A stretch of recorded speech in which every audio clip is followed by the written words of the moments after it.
Bonjour, bonsoir, bienvenue à tous et à toutes pour ce nouveau direct. J'espère que vous allez bien. Je suis content de vous retrouver. Aujourd'hui, on va parler des fessiers, on va parler de la force de ces muscles, de leur souplesse et en quoi est-ce utile de parler de ces muscles qui sont parfois sous-estimés. Leur importance est parfois sous-estimée. C'est des muscles qui sont étroitement liés avec plusieurs problèmes musculo-squelettiques. On n'y pense pas tout le temps. Et donc, vous allez aussi trouver, je vous les présente à chaque direct, vous allez trouver aussi beaucoup d'informations sur les fessiers dans mes livres, notamment mon livre sur les douleurs au dos et au cou, 99 façons de les soulager, et aussi conseils d'un physio pour une meilleure posture et des articulations en santé. Et parlons des automassages des fessiers. Ce sont des muscles qui sont vraiment hyper sollicités.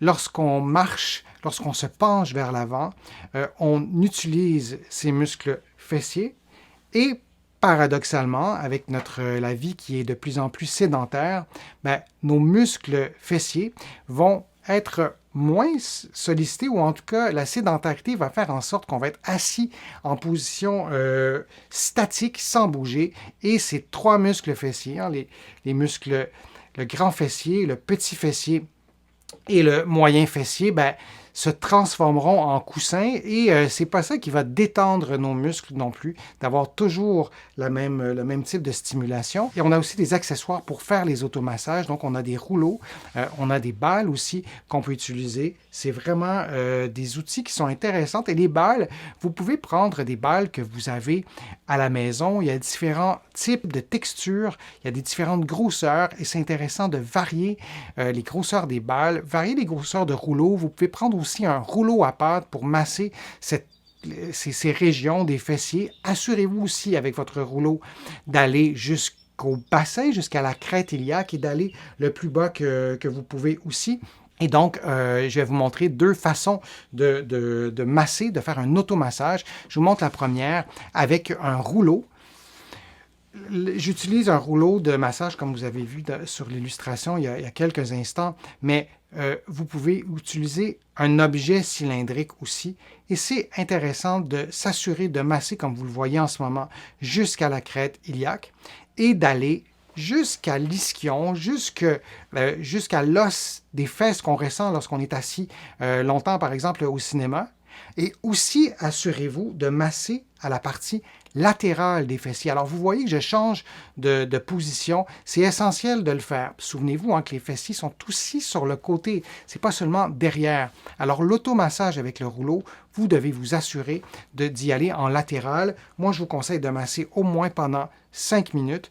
Et si vous avez des tensions aux fessiers, si vous avez fait beaucoup d'entraînement sur les fessiers, si vous avez des douleurs au dos, par exemple, qui sont associées à ces muscles-là, oui, faites des automassages pendant 5 minutes.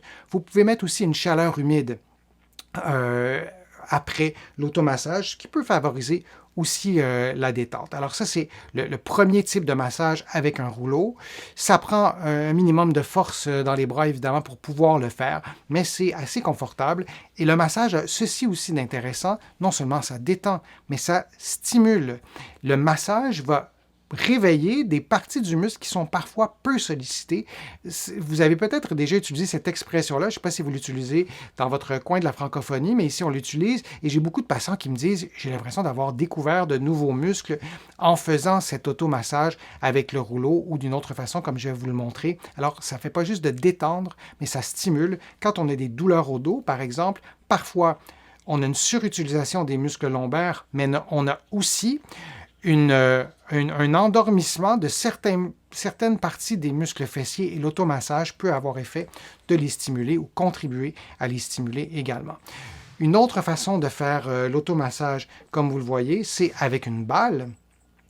Et là aussi, ça prend une bonne force au niveau des bras. Vous pourriez faire pratiquement la même chose, debout, en vous adossant au mur. Vous voyez un peu l'idée, vous pliez un peu vos genoux, vous mettez du poids sur le mur. Une façon plus... moi, je préfère vraiment faire l'automassage de cette façon-ci. J'ai utilisé une balle qu'on appelle ici au Québec la balle molle, qui est un sport. Donc, une grosse balle qui est assez rigide, contrairement à ce que son nom indique. Mais vous pourriez aussi utiliser une balle plus petite, ce que je n'ai pas fait, parce que vous n'auriez pas vu la balle rouler. Mais donc, varier la grosseur de la balle. Vous pourriez aussi utiliser un ballon qui n'est pas trop gros, mais ça pourrait aussi être une façon de faire l'automassage. Et là aussi, vous massez la superficie totale des fessiers. Hein. Vous vous rappelez que ce sont des muscles qui vont jusqu'à la crête iliaque, jusqu'à l'os de la cuisse. Et donc, lorsque vous faites l'automassage avec la balle, vous vous assurez de couvrir tout ça. Vous avez aussi remarqué pour les deux versions de l'automassage que j'ai placé ma cheville sur le genou opposé.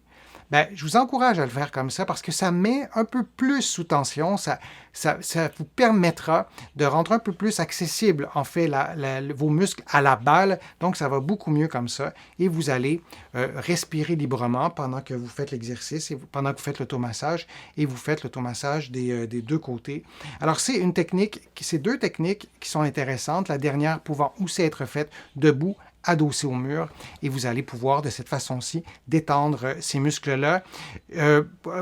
Souvent, ça arrive fréquemment que les patients, ça leur tente peut-être un petit peu moins de faire l'automassage, et quand ils ont pris l'habitude de faire l'automassage après des exercices ou dans un contexte de tension musculaire, souvent, ils vont vraiment prendre une habitude et ils vont faire les automassages vraiment beaucoup plus régulièrement. Je vous remercie de votre attention. Je vous remercie aussi de vos questions, de vos interactions et n'hésitez pas à me poser d'autres questions dans le fil de discussion. J'y réponds soit individuellement, soit je les note et je réponds à vos questions dans d'autres vidéos. Je vous remercie aussi pour toutes les contributions que vous avez faites dans la dernière semaine en cliquant sur le petit cœur où c'est inscrit Merci sur YouTube ou sur mon site web. Vous allez voir, il y a un onglet Contribuer. Ça me permet de continuer à vous offrir autant de contenu gratuitement. Vous allez trouver beaucoup d'informations dans mes livres.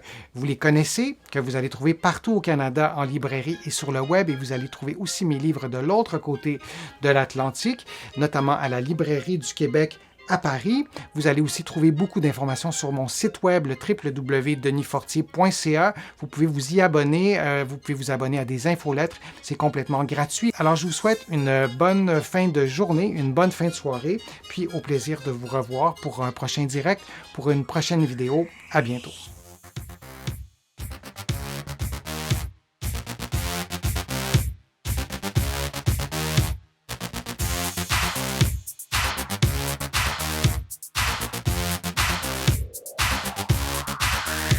Shh.